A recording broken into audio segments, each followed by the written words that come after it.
My friends, fellow boot nerds, welcome back to another launch episode of the Boot Nerds podcast, where we talk about a boot that's just recently dropped, namely the CR7 Safari Vapor 13. That's kind of replicating the OG Superfly II Safaris from 10 years ago. So I bet you've all seen them. Here it is. But basically, Josh and I are going to talk about today how well Nike have actually done with this, and just basically go through a little bit of a battle between the animal print boots, because as you can probably see on the screen right now, Josh also has a pair of animal print boot that kind of matches my shirt. So Josh, it's going to be a good, quick little episode, but basically we're here to share our thoughts on this.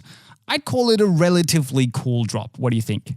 I think it's about time that we got this one back, because it's very cool to me that this was like, if you're talking about like football boot colorways, especially in the modern era, I don't think that there's anyone that's been more important than Cristiano Ronaldo in that regard. And this is the one that started it all. So, I mean, I think it's very fitting that it's finally back. I'm surprised it took as long as it did, because it is such a unique, kind of iconic colorway. I don't think that there's a lot of memorable CR7 colorways, but this is by far one of the most distinctive ones that we've had. So the fact that it's back and the fact that it still looks so good, at least in my opinion, spoiler alert, because I know we're about to share our opinions, I think they did a really good job, all things considered. I totally agree, and it kind of goes with the whole future DNA flow that they've been running with lately, and I think it's just a nice all-around execution. I mean, it's not difficult to take your old design and slap it on the new boot. I definitely think, I don't have the Superflies yet, but I definitely think the Vapor looks better from what we've seen so far, because it's simply it looks more like the OG. But it's just, I mean, yes, it's easy, but there's also so much stuff they could have screwed up. And I think it's a very nice, like, homage to the OG boot that, as you said, it kind of started everything. It's one of the most iconic, but also most important designs, because it really made signature boots mainstream. And it was something, it underlined how you could take signature boots and you can tell a story around all of this. And I think it speaks volumes that we're seeing, references to the Safari design, so many times over the years in Cristiano Ronaldo boots. We saw it on the Level Up boots. We've seen it as a Nike ID option, and now, it's properly back. But the reason I think they waited until 2020 to really properly bring it back is because that now, of course, it's 10 years ago, but also because the launch date of this, at least when you could buy it, because it's been released for a while with images, but the retail date is the 17th of June, 2020. Now that coincides with the 10-year birthday of Cristiano Jr., so Cristiano Ronaldo's son. And basically they're kind of celebrating his birthday by handing his dad his most iconic design. It's kind of like a cool way to celebrate your birthday. Here's a boot in your honor. Like I say in the Unisport video. I had no idea. Did you know? No, I had no idea. How you know? So guys out there, if you didn't know, now you know. That's the reason you're watching the Boot Nerds podcast. But coming back to this, do you know the story behind the Safari design? Not entirely. I know that it originated from the Nike Safari sneaker. It was called Nike Safari, right? But beyond that, I don't know the history of the Safari print itself, if there is any. Nah, it actually comes back. I'm gonna explain it in depth in the Unisport video dropping tomorrow. But quickly, it was made back in 1987 by the Nike shoe genius that we probably all know, called Tinker Hatfield, and he had he'd fallen in love with the pattern of ostrich skin. So he slapped that on the Nike Air Safari boots in 87, and then Atmos picked it up, the Japanese retail store, and put it on the really iconic Air Max 1 sneaker that they made in collaboration with Nike, and then, it made it onto the Superfly 2s, and the rest, as they say, is history. Yeah. My only gripe with this, Josh, is that they haven't, it's not a 100% one-to-one replica, I would say, while the outsole on the Vapor 13 it looks amazing with kind of the iridescent treatment. I would have liked I would have liked it to be black.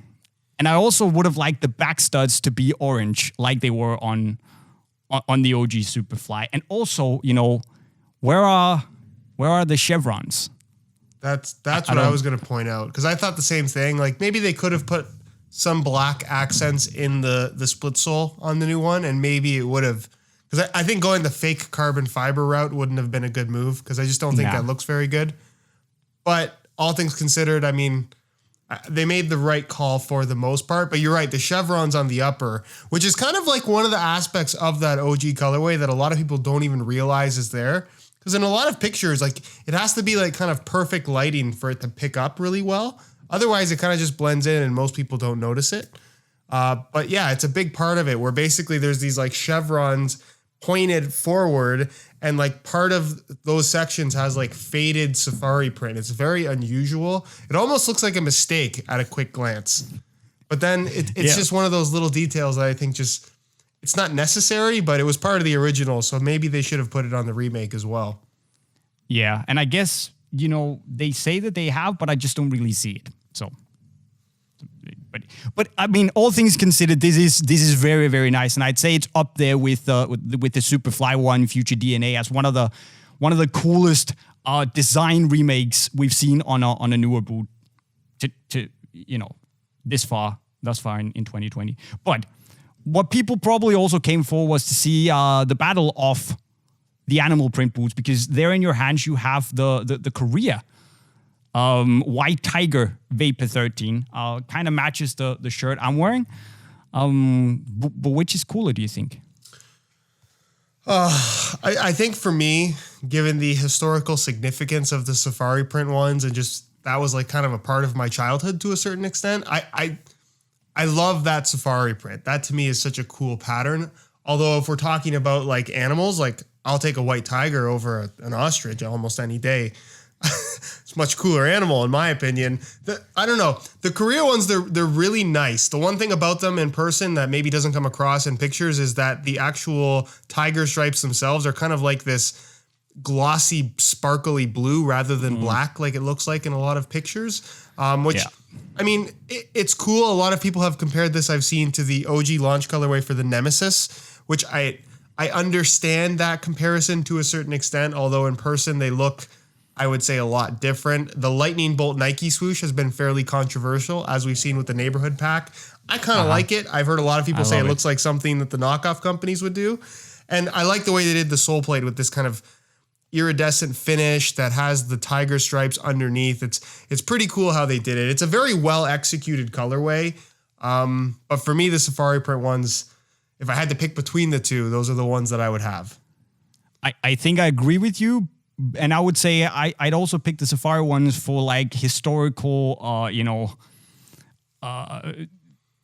for historical reasons, and I'm nostalgia. That's the word I'm looking for. Nostalgia reasons. But if this was the first time I saw the safari look, I'd probably go with the white tiger, because I think I really like it. I think it looks bold and new, but in a kind of like stylish way. So.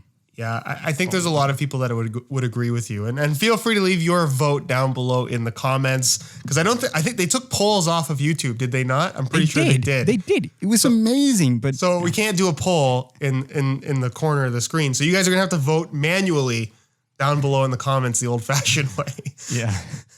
Let's see how it's gonna pan out. Now, of course, if I think the white tiger boots are sold out, but if you're on Team Safari, you can go, if you're quick at least, and cop your pair on unisportstore.com. Shameless plug. But guys, let us know what you think of the new Safari boots and how good of a job they did in the comment section right down below. Go vote which of the boots you like the best. Of course, if you want to hear us talk more about these boots, go follow Josh on SR4U over by his face. You can check out the video dropping very soon on Unisport if you subscribe to the channel close to my face. And of course, also don't forget to go subscribe to the best podcast on YouTube by clicking the white bubble in the middle of the screen. And with that said, I've been JayMike, and I approve this message. Ciao, peace. Thanks for watching.